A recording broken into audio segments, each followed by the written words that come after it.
함께 만드는 언론 미래 연합동조화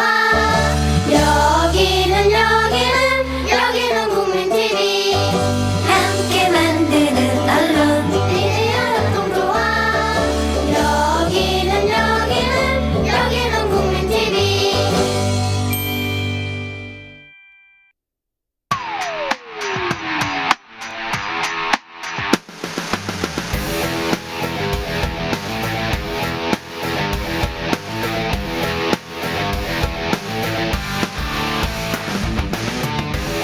시청자 여러분들 안녕하십니까? 그리고 시청자 여러분들 안녕하십니까? 진짜 뭐 시즌 3 2월 2일 방송 시작하도록 하겠습니다. 저는 진행을 맡고 있는 평화네트워크의 정욱 씨고요. 미리 좀 양해 말씀을 드릴게. 이게 2월 2일 날 방송에 나갑니다만 지금 녹화와 녹음의 시점은 1월 29일 금요일입니다. 제가 다음 주에 다른 일정이 있는 관계로 미리 좀 앞당겨서 녹화 녹음하는 거 좀 널리 양해해 주시면 감사하겠습니다. 오늘도 변함없이 저의 공동 진행자인 권은비 씨 함께 자리하고 있습니다. 안녕하세요. 네. 뭐 한 주간이 아니라 3일간이네요. 3일간 잘 지내셨어요? 네, 잘 지냈습니다. 예, 요즘 뭐 그 운전면허 시험 공부한다고 뭐 굉장히 바쁘신 것 같던데. 네, 별것도 안 하반기에 해? 어려워진다 그래서 네. 지금 하고 있는데 네. 진짜 쉽더라고요. 네, 진짜 쉬워요? 네. 오. 제가 잘 못하는데 땄어요. 연습 면허를 벌써. 벌써 땄어요? 네. 야, 굉장히 또 속성으로 이게 뭐 제대로 시험을 본 건지 요즘 야로가 있는 건지 잘 모르겠습니다. 박근혜 정부에서 좋은 것도 있네. 네, 뭐 T자도 포함됐다 해서 뭐 언론에 나온 거 보니까 면허 시험이 더 어려웠다 그러는데 네. 역시 뭐 우리 또 능력 있는 권은비 씨하고 같이 방송 진행하게 돼서 네. 예, 영광스럽게 생각합니다. 그리고 이 자리에는 또 저기 김종대 정의당 국방개혁기획단장님 함께 하고 계신데 네. 예, 2주 만에 또 방송 출연이세요? 글쎄 말입니다. 요즘 자꾸 이렇게 좀 잦아지는 거는 그만큼 한반도 상황이 안 좋거든. 네, 제가 저기 정의당에 입당한 때가 작년 9월입니다. 네. 그 다음부터 북한이 갑자기 한동안 착해졌어요. 한동안 조용했죠. 한동안 조용했어요. 뭐 작년 10월에 당창건 70주년 행사를 맞이해서 쏘느니 터뜨리니 막 이런 얘기가 있었습니다만 네. 뭐 조용히 지나갔고. 당에 입당해서 할 일이 없더라고. 근데 그게 큰일 하셨는데 할 일이 없어요. 아니 그건 이제 네. 그렇지. 그렇지만 역시 국방에 관한 네. 그 본질이 그걸 얘기할 기회가 없었어요. 네.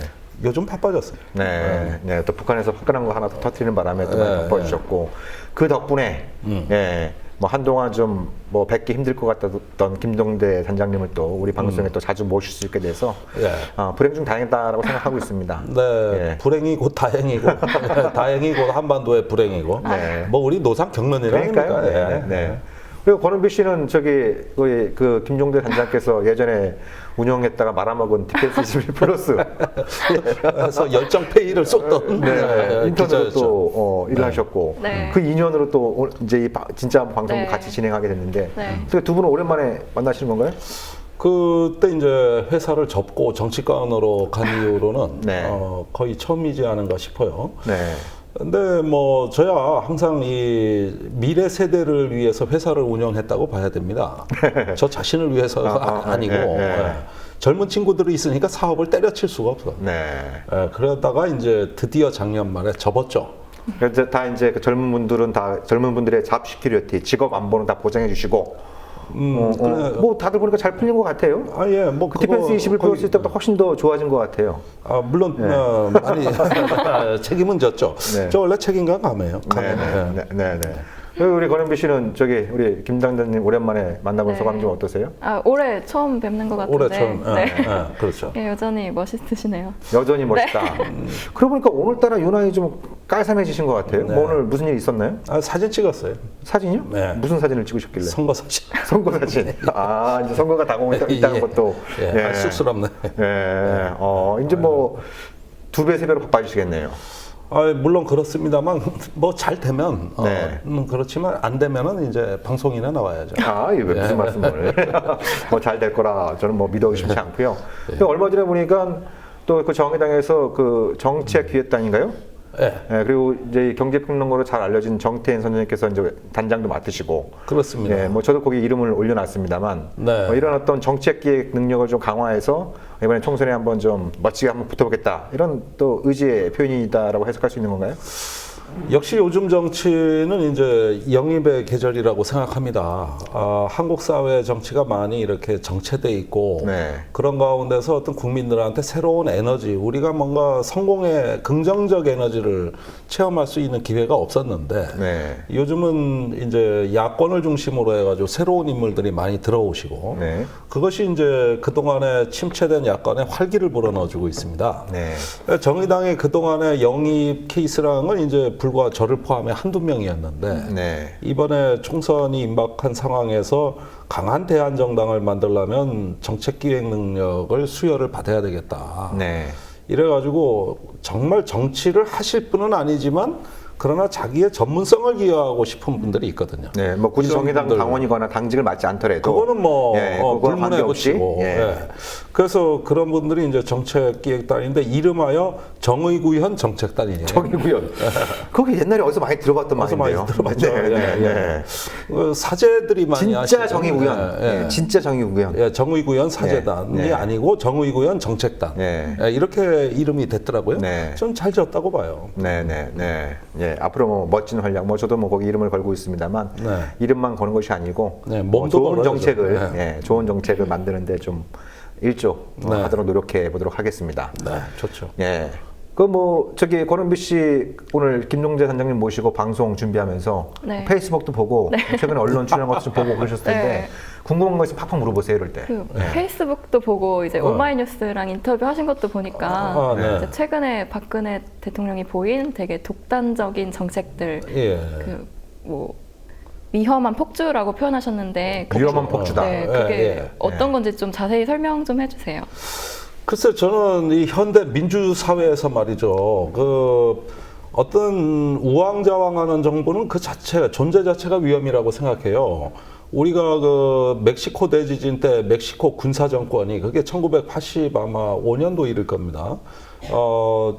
뭔가 이렇게 재난을 키우다가 결국은 시민들의 어떤 분노를 불러일으켜 가지고 정권이 바뀌고 그게 난민 민주화의 시초가 됐던 겁니다. 네. 그러니까 이런 그 정부는 하나의 어떤 저희가 보기엔 엘리트 패닉 현상이라 그래서 국민들은 뭔가 자발적으로 협력하고 재난 공동체 속에서 무언가 위기를 극복해 나가려고 하는 차분하고 냉철한데 이 국가 엘리트들이 먼저 혼란에 빠져가지고 네. 막 실효성 없는 설익은 대책들을 남발하기 시작합니다. 네. 이게 무슨 설사통처럼 끊기지도 않는다고 계속 나와야 돼. 네.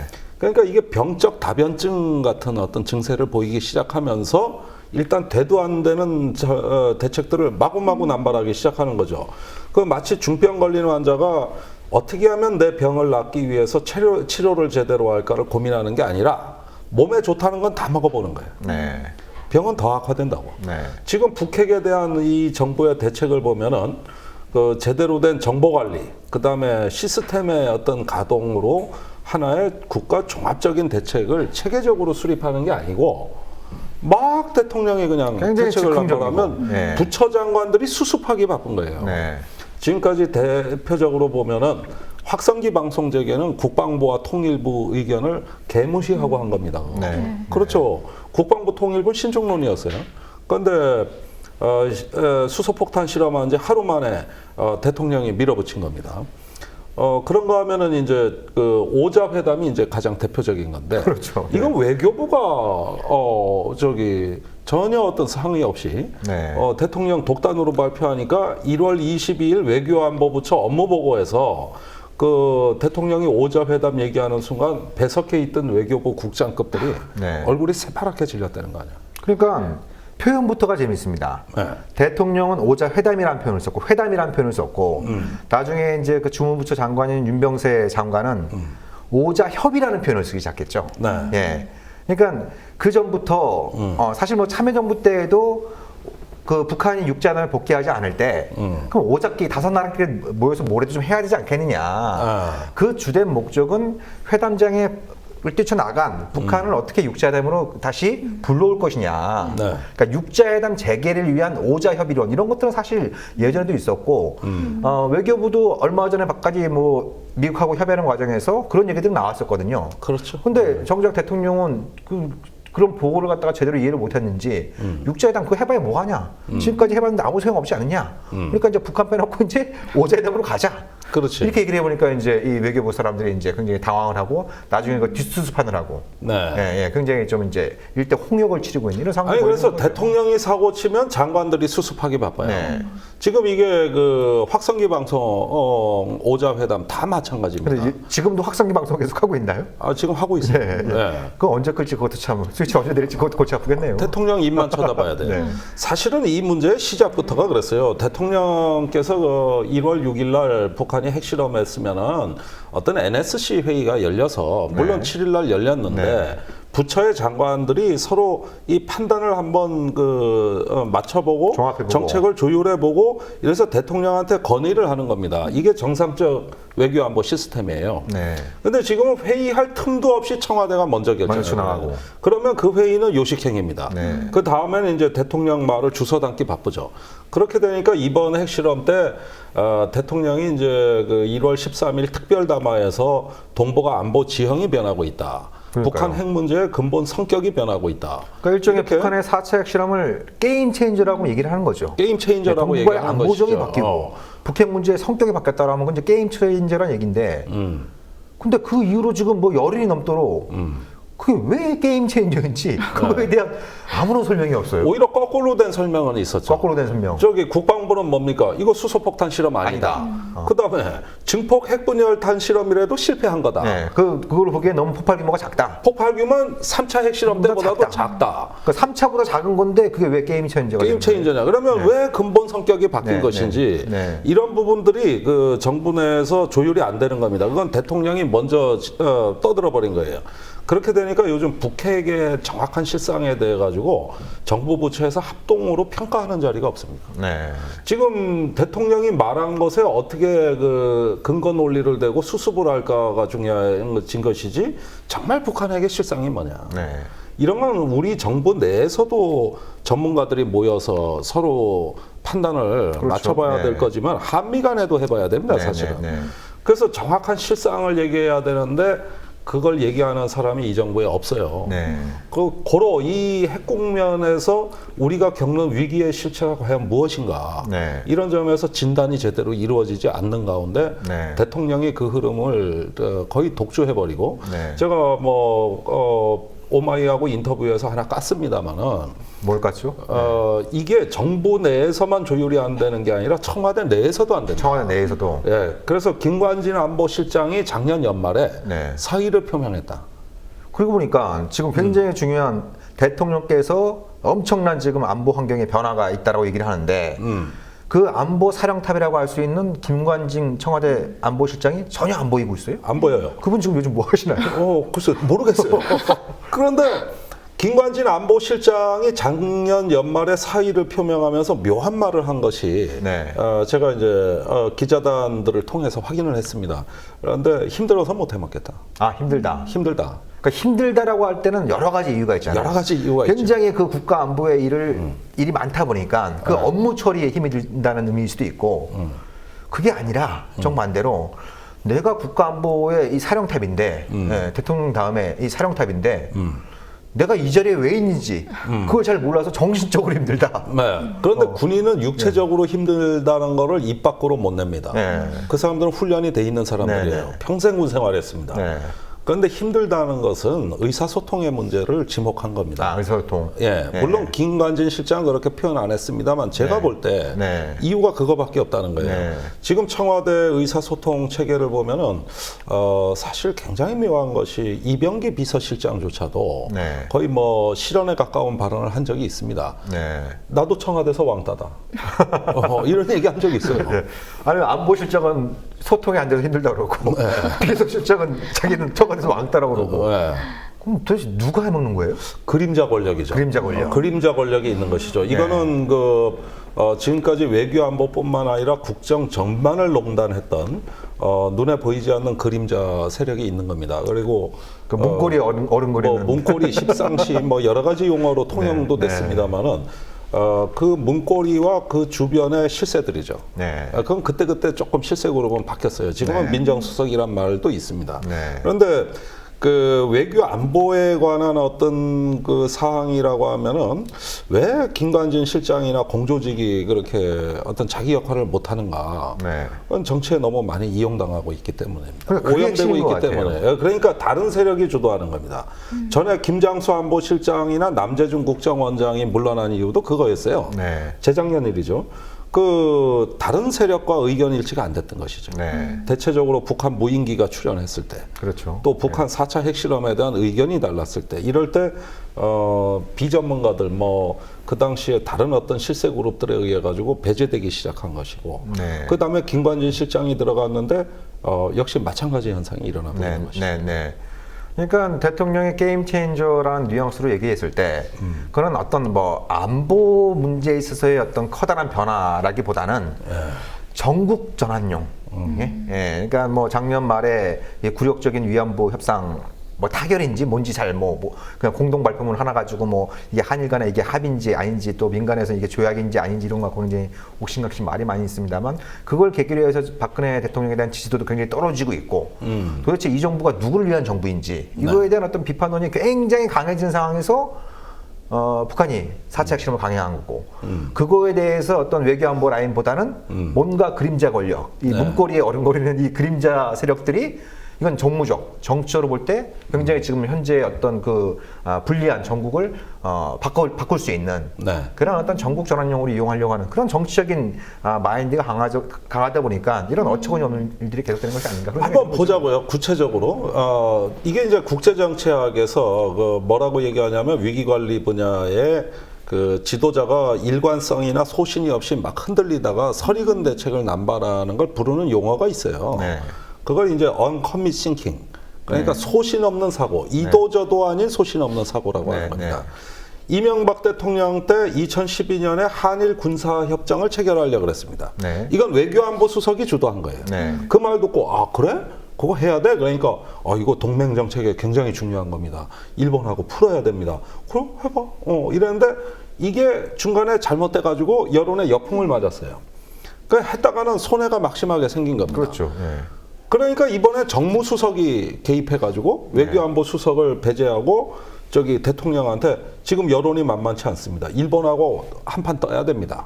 그러니까 엊그제까지 일본하고 군사협정을 체결하겠다고 하던 대통령이 이번엔 독도를 간단 말이야.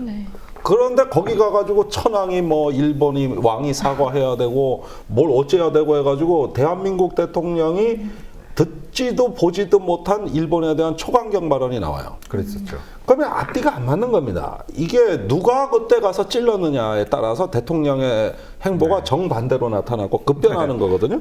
이번의 경우에 보자고요. 중국이 중요하다고 거의 박 대통령이 읍소를 했습니다.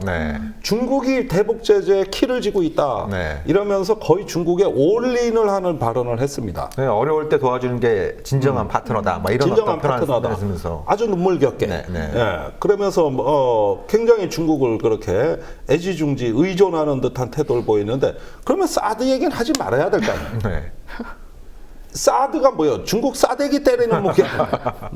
그럼 한쪽에서는 그냥 가련한 목소리로 애처롭게 우리 저기 어려울 때 친구가 같이 안보를 도모해야 될 거 아니냐. 그런데 사드 들어올까요?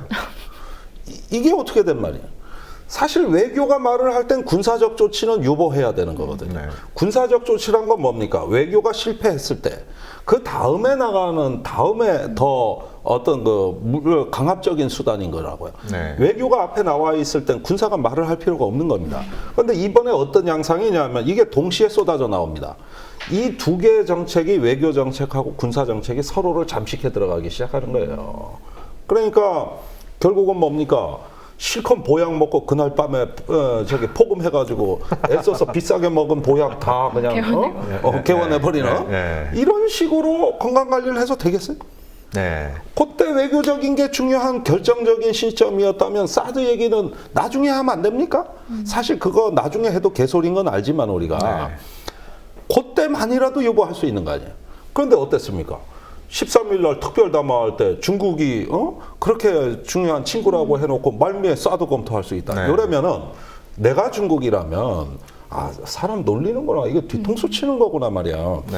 그런데 대통령 말에는 자기 말에 그 모순되고 충돌되는 지점이 조율이 안 된 채로 마구마구 이게 섞여가지고 남발이 된 결과 스스로 목표를 못 잡고 방황하는 이런 대혼란상으로 갔던 겁니다. 네. 그게 확성기에서 오자 회담에서 사드까지 연결돼 있는 거예요. 네. 그러면은 이 정보가 종합적으로 이번 위기 국면에 우리 정부의 목표와 종합 대책이란 건 없는 겁니다. 이거는 그냥 죽어가는 환자가 몸에 좋다는 건 다 먹어보자는 얘기예요. 네. 그러니 약이 되겠습니까, 그게? 네. 그럼 몸을 고치는 약이 아니라 이제 몸을 해치는. 몸을 해치는 조격이 거죠. 되고 있는 이런 어떤 상황인 거고. 예. 예. 그러니까 이제 북한이 1월 6일 날 4차 핵실험 한 다음에 지금까지 취했던 부분들, 확성기 먼저 틀고, 그 다음에 미국한테 야, 그 김정은 좀 벌벌 떨게 만들 수 있는 좀 화끈한 거 하나 보내달라. 그 조르다시피 해갖고 B-51 출격하고. 미국은 또 물만 왔다 그래서 이제 B-50뿐만 아니라 뭐 항공모함, 네. 예, 추가적으로 항공모함 배치하고 있고. 그 항공모함은 이것 때문에 온 것도 아니에요. 지금 남중국해에서. 그렇죠. 예. 그러니까 뭐 까마귀 날짜 배 떨어진다고 그냥 안 그래도 한번 보내고 싶었는데 보낼 기회인데 북한이 딱 하니까 그걸 명분으로 해서 그걸 구실로 삼아서 이제 보내고 있는 상황이고. 네. 예. 그리고 인제야말로 한미일 3자 MD로 가야 된다. 그러면서 이제 사드 얘기가 나오고 있고. 그 선봉에는 전직 국방장관이었던 로버트 코엔, 사실상 로키드 마틴의 로비스트라고 할 수 있는 장사치. 로버트 코엔이 지금 나서고 있는 이런 어떤 그 상황이 있고. 그러다 보니까 뭐 이런 일이 벌어지면 이게 뭐 하루 이틀 때 문제가 아니라 이명박 정부 때부터 반복돼 있는 것 같아요. 뭐 북한이 로켓을 쏘거나 핵실험을 하거나 그러면 미국한테는 화끈한 거 하나 보내달라고 조르고, 네. 중국한테는 북한 좀 한번 세게 혼내달라고 그러고 또 조르고. 이러다 보니까 정작 한국이 없어요. 예? 사실 한국이 없는 이거는 중국에만 지금 박근혜 대통령이 뺨 맞는 게 아니에요. 예. 어떻게 보면 한미일이 공조하자는 건 남중국해에서 지금 중국이 힘을 과시하고 있으니 그 한미일이 힘을 모아서 이 기회에 중국을 견제하자, 이 기조였습니다. 네. 그런데 한국은 그렇게 해줄 것처럼 하면서 어느새 중국 가서 바짓바랑이 붙들고 늘어지고 네. 맨날 중국이 중요하다 그러면 이게 미국이나 일본의 눈으로 또 그럼 한국이 곱게 보이겠습니까? 그것도 아닐 거 아닙니까? 네. 결과는 북한 김정은 위원장이 고립되는 게 아니라 박근혜 대통령이 고립되고 있습니다. 어디 가서 비빌 데가 없어요. 네. 그러니까 이럴 경우에는 먼저 이 위기의 상황을 정확히 진단을 하고 변화된 주변 정세가 있을 거 아닙니까? 지금 중국이 그렇게 중요하다 그러면은 사실은 한미일의 MD라든가 대중국 견제에 대한 흐름은 또 우리가 관리를 했었어야 되는 거거든요. 네. 그러나 관리할 능력이 안 된다면 그렇다면 다 로우키로 이걸 묶어두면서 네. 사실은 대북 공조를 위한 우리가 판을 주도할 수 있는 틈을 노렸어야 될 겁니다. 그런데 그렇게 기다릴 수 있는 여유가 없었던 거죠, 이 정부는. 네. 그러더니 보십시오. 그렇게 중국을 압박한다고 이제 사드를 들여온다, 뭐 항공모함을 들여온다 이 얘기를 해놓고 중국이 거의 매일 환구시보를 통해서 또는 어떨 때는 중국 정부 대변인이 나서가지고 한국을 마구 공박을 하니까 네. 이젠 또 중국 눈치를 봅니다. 그게 뭡니까? 육자회담 무용론 얘기했고 5자회담 하자 그랬는데 그날 바로 중국의 왕레이 대변인이 웃기는 소리 하지 마라 이러니까 네. 그날 저녁부터 다음 날까지 네. 육자회담 무용론 말한 적 없다. 그냥 육자회담 틀 내에서 하자는 얘기였다. 이렇게 해가지고 하루 만에 말을 바꾸는데 아니 박 대통령이 육자회담 무용론을 얘기 안 했다면 그럼 누가 얘기한 겁니까 이게? 그러니까 같은 언론인데 전날에는 박 대통령이 육자회담 무용론을 얘기했다. 근데 다음 날에는 그 육자회담 틀레다. 그러니까 언론도 문제예요. 그럼 언론이 대통령이 정확히 어떻게 워딩을 했고 그 현실 인식에 뭐 어떤 문제가 있는지 이런 것들을 정확히 짚어줘야 되는데 바로 전날 보도한 걸 갖다가 언론도 없었던 것처럼 막 이렇게 이제 보도를 좀 몰아가고 뭐 이런 어처구니 없는 일들이 발생하니까 그럼 이제 뭐 사실 뭐 육자담에 대해서 그 관심 갖고 있는 국민도 많지 않습니다만 그러니까 도대체 뭐 하자는 거냐 왜 어제 얘기하고 오늘 얘기가 다르냐 그러니까 사실은 중국을 압박하는 카드로서 사드 카드를 꺼내 들었지만은 기실 내용을 보면은 중국의 오른쪽 뺨 왼쪽 뺨 한 대씩만 맞으면 박근혜 정부 설설 깁니다. 사실은 말 바꾸기 하잖아요. 그러면서 거의 또 뭐 궁색한 변명한단 말입니다. 결국 중국에서는 또 비웃겠지만 이런 걸 보면은 지금 박근혜 정부는 우리가 박근혜 대통령 내가 무언가를 주도해야 된다 하면서 오바는 오바대로 하지만 네. 기실 그 결과를 보면은 전부 무너져가지고 이제는 눈치 외교를 사실상 하고 계신다고. 네. 사실 중국을 압박하지도 못해요. 그렇죠. 네. 압박 현실적인 수단이 없잖아요. 없어요. 그런 수단이 없는 것이고. 근데 지금 이제 사드 얘기도 꺼내셨습니다만 이 얘기도 지금 이 방송을 녹음하고 있는 1월 29일 현재 한 하루 이틀 사이에 이 관련된 아주 중요한 뉴스들이 몇 가지가 있는 것 같아요. 예. 그러니까 제가 나오기 전에 이제 그 월스트리트 저널이 보도한 거 보니까 한미 간에는 이미 비공식적인 협의에 착수했고 그래서 이르면 다음 주에 두 나라가 사드 배치에 대한 협의에 착수한 사실을 발표할 거다라는 보도가 나왔고, 심각하네. 예. 그리고 그 미국 정부의 전직 고위 관료가 한국에 와서 정책 결정자들을 쭉 만나 보니까 예, 사드 배치의 필요성에 대해선 거의 다 인정하는 분위기다. 예, 그래서 시기와 방식 정도만 조율하고 있다. 이런 얘기가 또 이제 월스트리트 저널에 이제 보도가 된 상황이에요. 네. 그 부분이 하나 이제 중요한 부분이 있어서 그래서 이것이 어떤 맥락에서 진행되느냐. 근데 김정년 단장님께서도 아시겠습니다만 그 국방부가 청와대에서 업무 보고하면서 굉장히 중요한 얘기를 했는데 이게 사실 언론에 많이 보도가 안 됐어요. 이제 그 지금 현재 한미 간의 그 MD용 정보 공유 시스템이 주로 이제 지금까지는 미국의 DSP라고 이제 이제 낡은 그 위성에 위전하는 시스템이었는데 미국이 3년 전부터 계속 부지런히 쏘아 올리고 있는 게 우주에 기반을 둔 적외선 위성이지 않습니까? 이게 굉장히 강력한 신형 위성인데 그 내용도 포함시키기로 했다. 이런 이제 보도, 그 업무 보고가 나갔는데 이게 지금 사드 배치 이런 거 굉장히 밀접하게 연관돼서 돌아가고 있는 이런 얘기거든요. 왜냐하면 작년 3월 달에 미국의 미사일 방어국 그 청장이 의회에 가서 보고를 하면서 앞으로 미국이 가장 그 주력해야 될 부분은 뭐냐면 이 우주 기반 정예선 위성과 이 지상의 레이더 기지를 어떻게 연결할 것이냐. 네. 예, 이 부분과 굉장히 이게 중요한 것이고, 특히 지금 보면 이지스함에는 이제 그 스파이 계열의 레이더가 장착되어 있고, 지상에는 주로 TPY-2라고 불리는 그런 어떤 지상 배치 레이더가 있는데, 이 연동 시스템을 어떻게 가져갈 것이냐. 네. 그리고 이걸 어떻게 글로벌 시스템을 가져갈 것이냐. 이게 가장 중요한 숙제다라고 얘기하지 않았습니까? 근데 이번에 링크 16을 연결하면서 그 부분이 이제 그 업그레이드가 되고, 그리고 이것이 한미 간뿐만 아니라 이미 미일 간에 되고 있으니까 이게 한미일 3자 간에 가는 이런 어떤 구도로 만들어지니까 그런 부분들에 대해서 중국이 굉장히 제가 판단하기에는 예의제시하고 있다. 이 촉각을 곤두세우고 있다. 네. 이런 어떤 이제 생각이 드는 거죠. 그래서 적어도 군사 기술적으로 볼 때 사드에 대한 중국의 반대 입장은 앞으로 더 강해지면 강해지지 결코 줄어들지 않을 거다. 저는 그렇게 생각하는 거죠. 이 문제가 이제 제가 작년 4월에 중국에 이걸 취재하려고 직접 네네. 건너가 가지고 중국의 관리들하고 가장 많은 대화를 나눈 내용입니다. 그리고 당시에는 제가 저보다도 중국계 전문가들이 더 사드 얘기를 많이 하고 싶어 하더라고요. 네. 그런데 이제 그 중에 가장 많이 들었던 얘기가 뭐냐면은 시진핑 주석이 보통 심각하게 생각하는 것이 아니다. 네, 네. 왜 그러냐 하면은 이건 특히 감정적인 문제도 사실은 좀 있습니다. 네. 중국의 입장에서는 우리 보수 세력과 유사하게 이 사드가 자기네를 공격하는 무기가 아니라는 건 다 알고 있습니다. 네. 이게 중국을 타격하는 무기는 아니라는 거죠. 그렇죠. 그 방어 그건 다 알고 있어요. 예, 예. 그 다음에 이걸로 인해 가지고 중국 자체가 어떤 미국의 어떤 타격권에 새롭게 들어간다고도 사실은 생각 안 합니다. 그런 것들은 냉철하게 다 봐요. 네. 그러나 세력 균형이 무너진다는 것이죠. 네, 네. 이거는 이제 중국 자체를 감시망에 포함시켜서 내륙에 있는 거기서 나오는 모든 무기 체계의 전파를 흡수하는 네. 신형 레이더가 사드 요격 체계에 같이 패키지로 들어오고 네. 그렇게 되면은 인근에서 이 중국의 어떤 미사일을 비롯한 전투기라든가 각종 무기 체계에서 나오는 고유의 전자파를 다 수집해 버리는 겁니다. 네. 이걸 이제 방사체 식별 목록이라고 얘기하는 거거든요. 네. 이런 것들이 이제 중국에 가장 가까운 미군 기지는 한국에 있는 건데 여기에 배치된다는 부분에 대해서 시진핑 주석이 우선은 정서적으로 반발을 하고 있습니다. 그 이유는 그 센카쿠, 다오디다오에서 미중 간에 또는 미일 간에 충돌이 일어날 수 있는 개연성을 마쿠 교섭을 통해 가지고 미중이 안정을 시켰다. 네.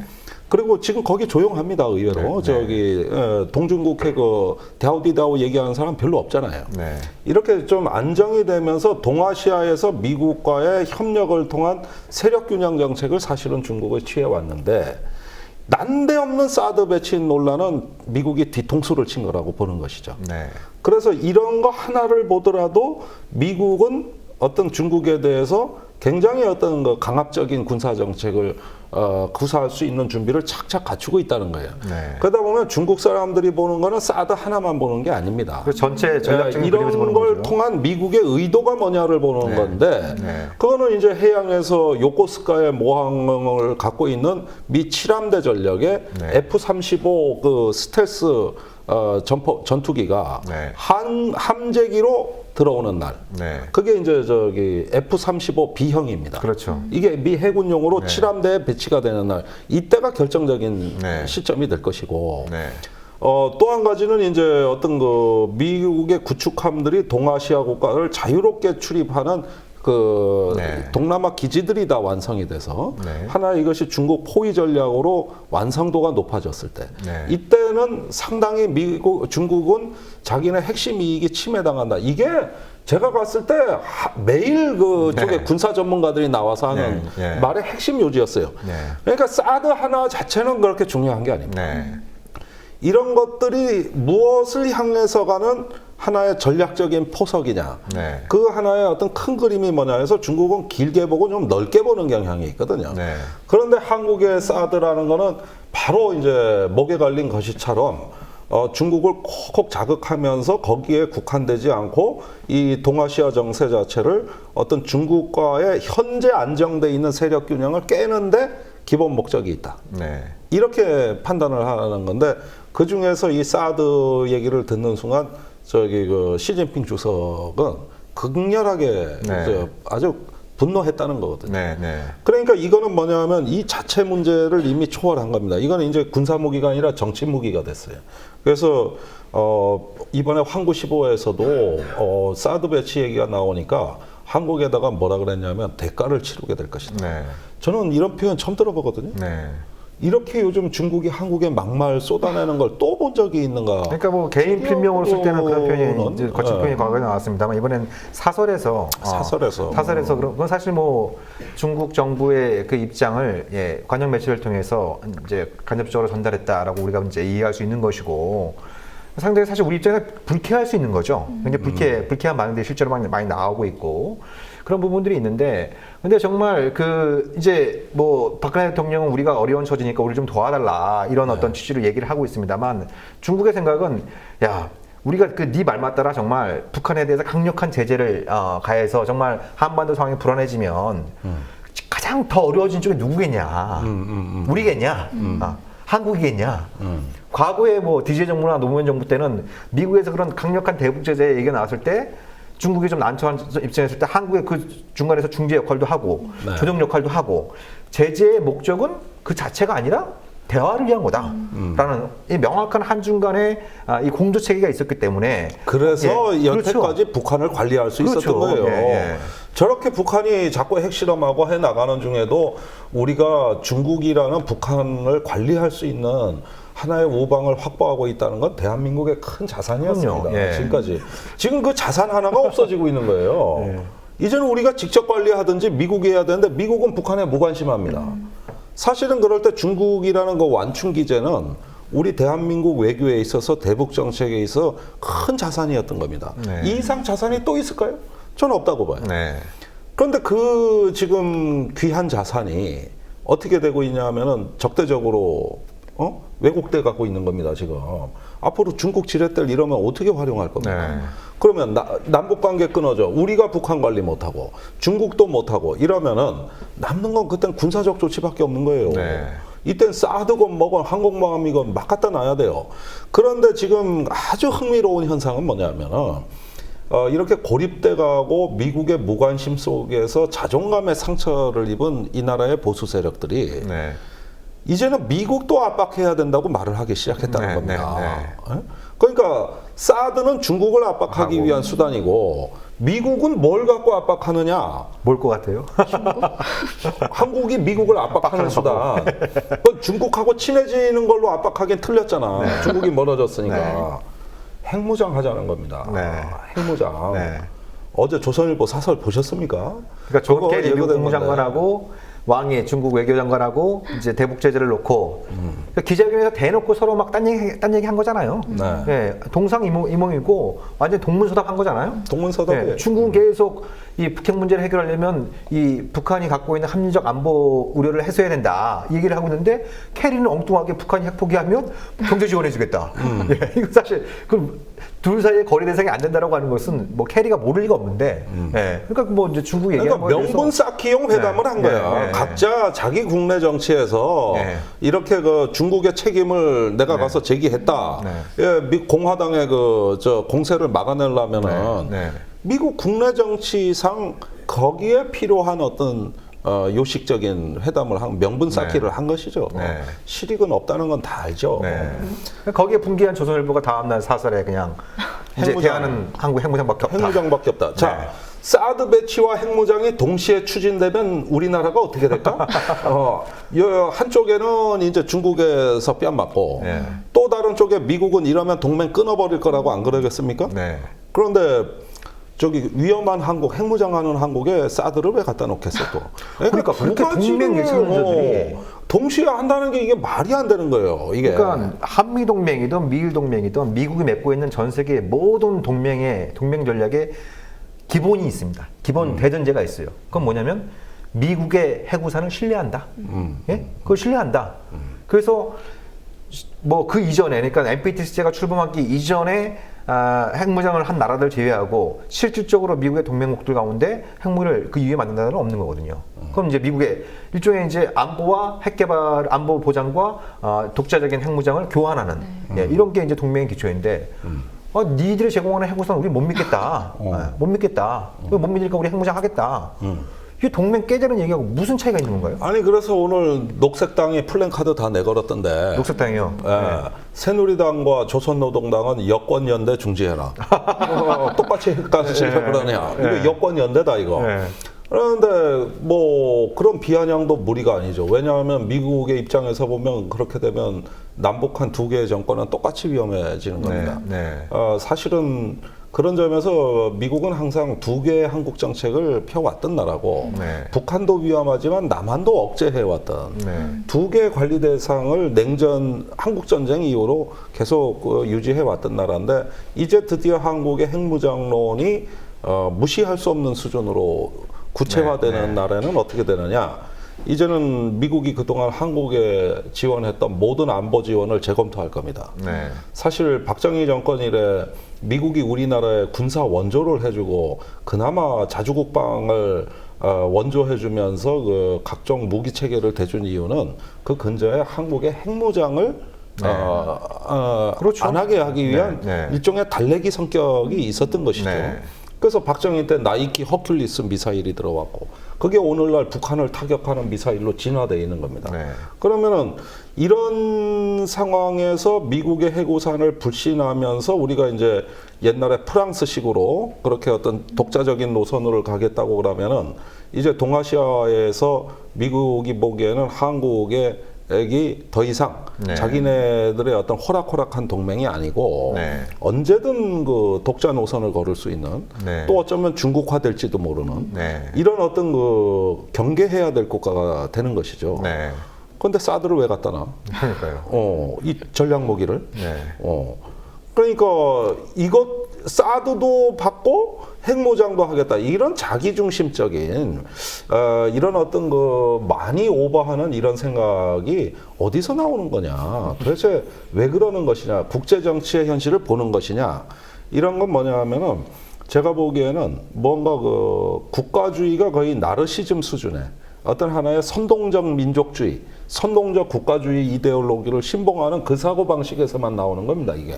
그러지 않다면은 누가 감히 이런 어떤 그 저기 얘기를 좀 뭐 국가 정책화하고 구체화하겠어요. 그건 말도 안 되는 거예요. 그러니까 그 이제 한국의 핵무장론자들도 뭐 지금 말씀하신 이런 현실을 전혀 모를 거다라고 그렇게 무지할 거다라고 저는 생각하지 않습니다. 그러니까 이분들이 갖고 있는 이제 마음속에 이 생각은 그런 거죠. 중국이 가장 우려하는 거는 한국도 핵을 갖고 일본도 핵을 갖고 그뭐더 나가서 대만도 핵을 갖고 이런 그 동아시아에서 핵군비 경쟁, 핵 도미노 현상이 일어나는 걸 가장 우려하니까 한국의 핵무장론은 중국을 압박하기 위한 카드로 써먹자 이런 얘기들이 이제 많이 있는 거죠. 근데 이런 부분들도 그런 어떤 부분들을 뭐 한편으로 이해가 가는 측면도 있겠습니다만 정말 이 국제정치 현실을 잘 모르는구나. 그러니까 미국과 중국이 여러 가지 한반도 문제에 관련해서 이해관계가 틀린 부분이 많이 있습니다만 한반도 비핵화, 뭐 북한의 그 핵무장은 이미 이제 문턱을 넘어서서 그건 이제 굉장히 난제가 되고 있습니다만 한국의 핵무장을 용인하지 않겠다라고 하는 것은 미국, 중국뿐만 아니라 러시아, 다른 어떤 이제 강대국들이 갖고 있는 기본적인 컨센서스란 말이죠. 네. 예. 그리고 그들은 그럴 힘이 있어요. 국제 경제 체제에서 완전히 거의 배제되시피 한 북한하고 이 수출을 하지 않으면 먹고 살 수 없는 한국하고 이 다루기가 누가 더 쉽겠습니까? 예. 아마 한국에 핵무장한다 이런 얘기들이 실제로 나와가지고 안보리 회부할까? 이런 얘기만 나와도 한국 기절해. 그거 버텨낼 대통령 없어요. 그럼요. 내가 알기로는 한국 대통령 보수권 진보건 그거 견뎌내지 못합니다. 그러니까요. 그럴 만큼 내구성이 없고 그런 상황이라면 일종의 어떤 사전 조치로 이미 그 이전에 좌절되는 게 우선 한반도 비핵화 공동선언을 무효화 선언을 해야 됩니다. 이제 우리는 비핵화 선언에 구애되지 않겠다. 우리 정부가 그걸 선언을 해야 됩니다. 두 번째 NPT 조약을 탈퇴해야 됩니다. 그 IA 감시단 추방해버려야 되고. 추방해버려야 됩니다. 그러면서 이제 그 동맹에 있어가지고 우리 주권을 제약하던 모든 요소를 다 이제는 정상화해야 될 겁니다. 뭐 전시작전권부터 시작해가지고 그렇죠. 다 정상화하고 그런 연후에 비로소 이제 핵 개발이 가능할 겁니다. 만약에 그게 아니라면 몰래 해야 되는데 이거 걸리면 체벌받습니다. 이거 불가능합니다. 왜 참여정부 때 2004년도에 뭐 그 전에 있었던 일입니다만 0.7g 그 우라늄 농축했다가 그리고 전두환 때 뭐 0.4g 플루토늄 만들었다가 그치, 실험실에서 나중에 걸려가지고 그 레이저 분리법이라고 사실은 그걸 하려고 한 게 아니라 레이저 성능을 시험해 본 건데 그게 핵 그 물질 확보로 오인 받아가지고 그래서 개고생했어요. 한국 그때 안보리하고 이거. 그때 청와대에 계실 때 아니에요? 저 청와대 있을 때 2004년인데 개고생했어요. 혹시 노무현 대통령이 몰래 핵무기 개발하려고 그랬던 거 아닌가요? 그러셨나? 농담이고요. 아무튼 0.몇 g 그거 걸려가고 또 그렇게 한번 이제 이렇게 홍역을 치렀는데 대놓고 핵무기를 만들겠다 이러면 이제 정말 이 대한민국의 미래가 오늘날의 북한처럼 되는 거죠. 자, 그 상황은 저는 그런데 이런 얘기가 나오는 건 의미는 있다고 봐요. 무슨 뜻이냐면은 이제 한반도 안보의 이미지가 바뀌고 있는 거거든요. 이 지금 한반도 안보라는 건 지금까지는 몇 단계를 거쳐서 우리가 그 국면이 간의 성격이 변화해 왔는데 사실 90년대까지는 남북한이 공의 방어 전략이었습니다. 서로 침공하는 쪽이 희생이 너무 크다는 게 남북한 간에는 어느 정도 암묵적인 합의가 있었어요. 그래서 방어에 치중하면서 휴전선을 안정시키는 것이었죠. 근데 그때부터 핵 문제가 이제 90년대부터 나오기 시작했지 않습니까?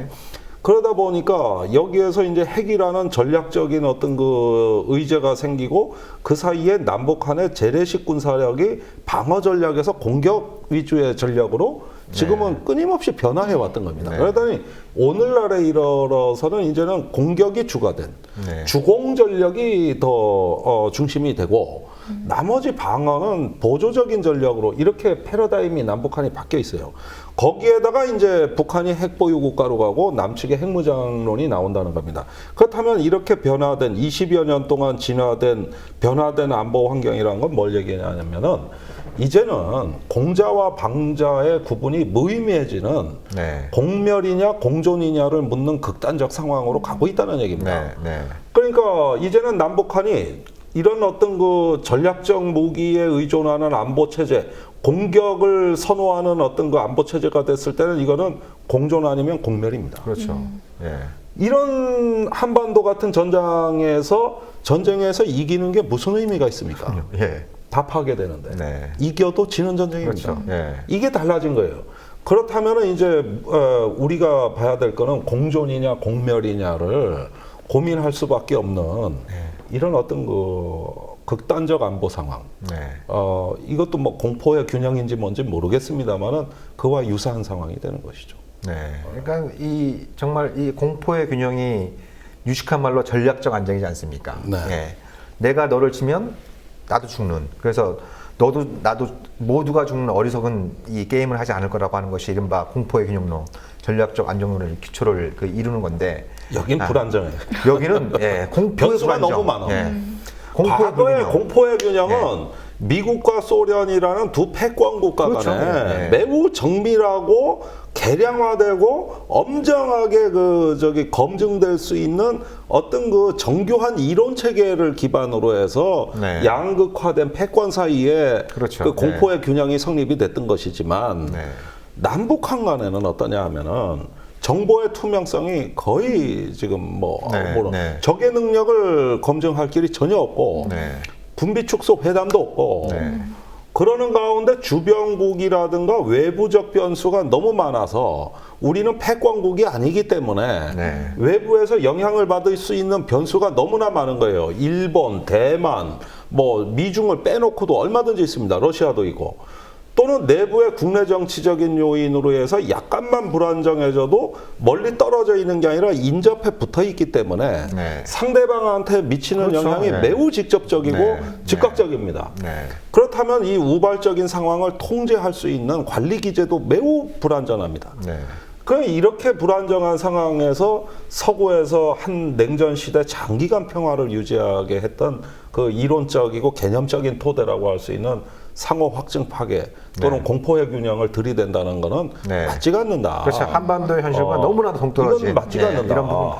이런 부분은 정말 남북한 지도자들이 정말 누구보다도 명심해야 될 이런 어떤 얘기. 그러니까 북한도 핵을 갖게 되면 이제 안보 문제가 해결될 수 있을 것이다. 이것도 상당 부분 제가 보기에는 이제 근거 없는 근거가 빈약한 이런 어떤 과잉 기대인 거고, 한국이 핵무장을 하거나 사드를 비롯한 MD를 강화하거나 북한에 대한 선제 타격 능력을 강화한다 해서 과연 한국의 안보가 안전해지는 것이냐, 튼튼해지는 것이냐, 그렇지 않다라고 하는 이런 어떤 일종의 안보 딜레마 이런 상황들을 좀 정확히 이해를 해야 될 텐데. 근데 우리 권은비 씨는 말씀만 듣고 궁금한 거 있으면 물어보고 그러시니까요. 그러니까 뭘 물어봐야 될지 지금 그것도 고민이 있겠지. 왜냐, 너무 황당한 현실이니까. 네. 근데 이제 우리 권은비 씨는 제가 이렇게 지켜보니까 이 군사와 어떤 안보 체제 네. 나름대로 열정을 갖고 있는 그럼요. 우리 저는 미래의 한국을 대표할 여성 군사 평론가로 예상하고 있습니다. 사실은. 네, 예상 적중하길 바랍니다. 예. 그게 적중하도록 또 우리 김대장님께서도 많이 도와주셔야 될 거 아니에요? 물론 우리가 또 물과 도와줘야죠. 걸음이 돼줘야 되는 게 기성세대의 책무거든요. 예. 그런데 이런 젊은 친구들이 봤을 때는 기가 막혀서 뭘 물어봐야 될지도 황당한 거야 지금. 그러면은 역으로 그러면 북한이 핵무장하는데 가만히 있자는 얘기냐? 네. 이렇게 생각할 수도 있는 그렇죠. 거예요. 머리에 핵을 이고 살자는 얘기냐? 그럼 뭐라도 해봐야 될 거 아니냐? 이렇게 생각하면은 아무거나 하는 박근혜 대통령이 지지를 받는 겁니다. 뭐라도 하고 있으니까. 뭐라도 하고 있으니까. 확성기라도 방송하잖아. 사실 안 하니만 못한 일인데 그래도 뭐라도 하고 있으니까. 뭐라도 하고 있으니까. 그러면은 하나의 국가 파멸의 파국의 어떤 이미지가 매일 우리 상상력의 공장에서 지금 생산되고 유포되고 소비되고 있어요. 이런 걸 보면은 사실은 상처 입은 자존감이 결여된 어떤 나의 이 국가의 어떤 추락한 위신 이런 것을 보상받기를 원하는 심리에서는 저 박근혜 대통령의 조치도 지지를 받는다는 겁니다. 지금도 박근혜 대통령 외교안보 잘한다고 지지받고 있는 겁니다. 그 실체 본질은 이거예요. 그럼 불안의 심리 위에서 난폭한 지도자도 지지를 받을 수 있는 것이죠. 그래서 히틀러도 집권한 겁니다. 왜? 모두가 불안하고 1차 대전 끝나고 연합국의 어떤 핍박 속에서 독일 전체가 불안해졌고 어떤 공포에 질려 있는 암울한 시절에 뻘짓하는 지도자 하나가 나오니까 그놈이 더 지지받는 거 아닙니까? 오히려 그래서 집권한 거란 말이에요. 이게 바로 자유로부터 도피하는 국민들의 심리 구조라고. 그러니까 머리에 핵을 이고 있습니다. 북한이 핵 곧 어쩐다, 미사일 곧 어쩝니다. 이러면은 그러면은 휴전선에 가서 마이크 틀어놓고 짓기라도 해야 되는 거예요. 이게 상처 입은 자존감이죠. 그런데 제가 말씀드리고 싶은 거는 그렇게 두려워하고 불안한 정서에서 나오는 그 처방들은 그때는 속이 시원하고 또 일견 심리적 위로가 될런지 모릅니다만은 그러나 그건 치료법이 아닙니다. 네. 그거는 일종의 어떤 자기 만족에 취하는 일종의 몰핀 같이 약간의 진통제의 효과밖에 없는 거예요.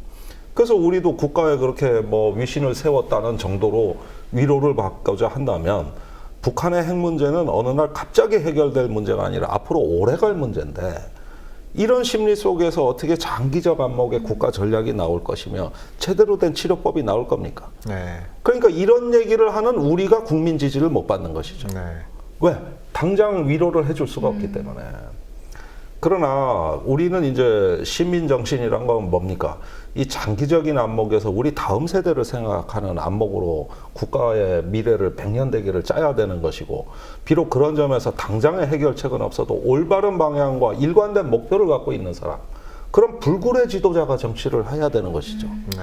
그런 면에서 외교 안보에 역사적으로 위대한 인물들은 국내 정치에서 다 실패한 인물이에요. 네, 그런 사람들이 많죠. 예. 예, 그런 사람들이 많고. 예. 그러니까 너무 이렇게 즉자적이고 즉흥적인 이런 대응들이 문제가 되고 있고, 그리고 뭐 지금 뭐 사드 문제도 다시 지금 불거지고 있는 상황이고, 또 일본의 교도통신에서는 또 저 일본 그 정보 당국의 소식통을 인용해서 북한이 동창리 로켓 발사대에서 이르면 예, 일주일 내에 또 로켓을 쏠 것 같다, 이런 보도도 좀 나오고 있어요. 네. 그래서 이 사드 미사일, 그다음에 북한의 장거리 미사일, 이 두 가지 미사일이 지금 한반도를 유령처럼 배회하고 있는 이런 어떤 그 상황에 있는 것 같아요. 그런데 이런 상황에서 좀 이제 단장님께서 말씀하신 것처럼 즉흥적이고, 예, 그러니까 즉자적인 이런 이 대응보다는 장기적인 안목과 전략을 가지고 접근을 해야 되는데 이런 부분들이 참 많이 부족한 게 굉장히 좀 안타깝게 느껴지는 것 같아요. 그 은비 씨는 지금 말씀 나누는 중에서 좀 뭐 제일 궁금한 게 좀 어떤 게 있어요? 이제 마쳐야 될 시간이 다가오고 있으니까. 저는 이제 예. 그러면은 지금 남은 박근혜 대통령의 임기 상황에서 어떻게 북한 이 핵 문제를 어떻게 풀어갈 수 있는 방법이 있는지 그게 궁금해요. 현실적인 방법. 오케이. 한 2년 남았네요. 그러고 보니까 2년 정도 남았습니다. 작은 기간 아니에요. 예. 저는 박근혜 대통령이 일단 대국민 담화를 한다면은 네. 이거는 내 임기 중에 사실은 해결을 하려고 했으나 유감스럽게도 지금 상황은 1, 2년에 해결될 수 없을 만큼 북한 핵 상황이 악화돼 있고 대한민국이 매우 어렵다고 진솔한 자기 고백을 해야 된다고 생각해요. 네. 한반도 신뢰 프로세스를 얘기했고 또 그다음에 여러 가지 북한을 좋은 방향으로 변화시키겠다고 국민들한테 약속을 했지 않습니까? 네. 그 약속은 내가 북한에 대한 선의로 한 것이지만 나도 능력의 한계와 우리 제방 국제 정세의 여건이 악화되면서 미안하게 국민들께 약속을 지키지 못했다. 정말 미안하다. 그러면서 이거는 1, 2년 안에 해결이 안 된다는 걸 진솔하게 고백을 하셔야 된다고 생각합니다. 네. 그래서 그 안타까움을 일단 공유할 수 있는 말을 해야 돼요. 네. 북한 아프게 한다, 나쁘게 한다, 이 말 백날 해봤자 봉사가 개찬나무라 뭐 할 겁니까? 다음에 또 빠질 건데? 그러니까 그런 식의 와중이 아니라 진솔한 자기 고백이 있어야 된다. 두 번째는 내 재임 기간에 그럼 해결 못하면 다음 대통령 때는 해결해야 될 거 아니냐. 네. 그러려면 내가 이 정부 남은 기간에 이 문제가 해결될 수 있는 새로운 비전과 구상과 목표를 마련해서 다음 대통령이 해결할 수 있도록 내가 초석은 돼야 되지 않겠느냐. 네.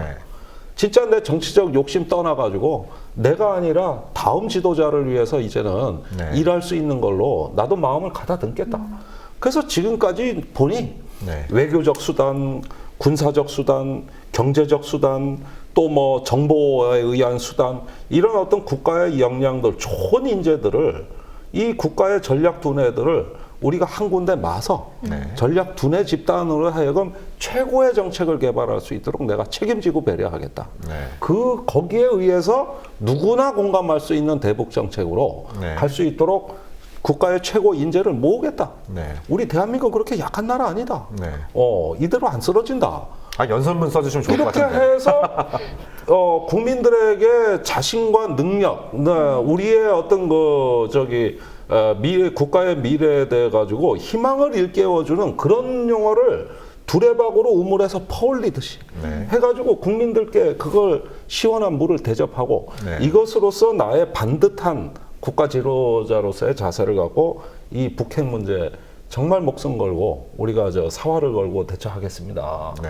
이렇게 얘기한 국민들이 그때 박수치고 단합하는 겁니다. 그렇죠.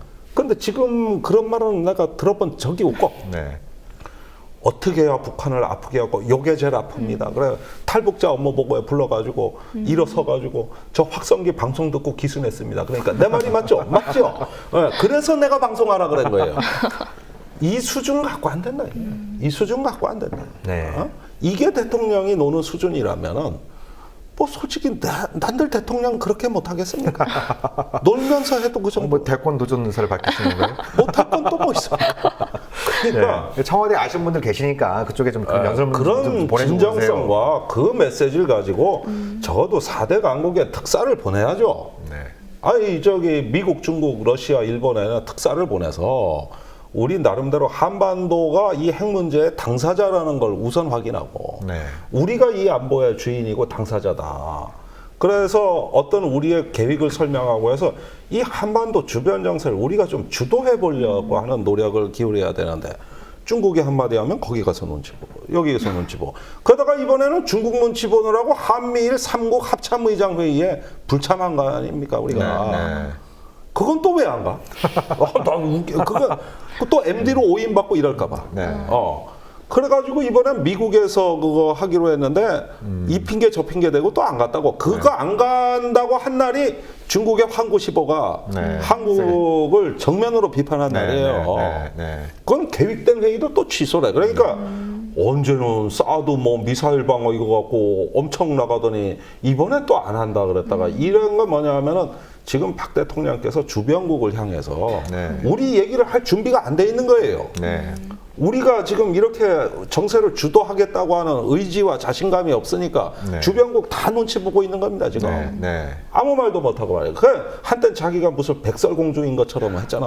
네. 외교안보에서 전 세계 남자 지도자들이 다 자기를 사랑한다며. 근데 알고 봤더니 백설공주가 아니라 저기 뭐냐 시어머니 새엄마한테 구박받는 콩쥐 신세더라고. 이게 뭐야? 네. 참. 이제 우리가 방송을 마칠 시간이 이제 다가오고 벌써 있습니다만. 다 예. 이제 되는데. 예. 아니야, 좀 이렇게 좀 정책 공고를 하시려면 거기서 좀 끊으시던지. 그것도 막판에 또 콩쥐 얘기가 나와가지고 또. 아무튼 우리 청와대에서 앞에 있는 부분만 잘 좀 귀담아 좀 들으시고. 예. 그러니까 그 뭐 이 문제가 뭐 사실 하루 이틀 된 문제도 아니고 또 이 단기간에 풀 수 있는 문제도 아니고 그래서 이제 김종대 단장께서 말씀하신 것처럼 최소한 다음 정부에서 이 문제를 풀려고 노력할 때 걸림돌은 되지 말자. 디딤돌이 되면 좋겠지만 걸림돌은 되지 말자. 이런 어떤 좀 생각을 갖는 게 좀 중요하지 않을까라는 생각이고 한 가지 더 드리고 싶은 말씀은 그런 인식들이 굉장히 팽배하잖아요. 대화에도 실패했고 제재에도 실패했다. 그러니까 뭐 그런 보고를 맨날 받으니까 박근혜 대통령이 한다는 얘기는 결국 통일이 북핵 해법이다. 이런 황당한 얘기를 하고 있는 거 아니겠어요? 근데 그렇다면 정말 그게 맞는 얘기냐? 예, 뭐 제재가 실패했다라고 하는 것은 이미 뭐 하다못해 미국의 저기 네오콘들조차 이제 최근에 인정하고 있는 내용들이 있는데 과연 대화가 실패한 거냐? 협상다운 협상이 정말 있었던 것이냐?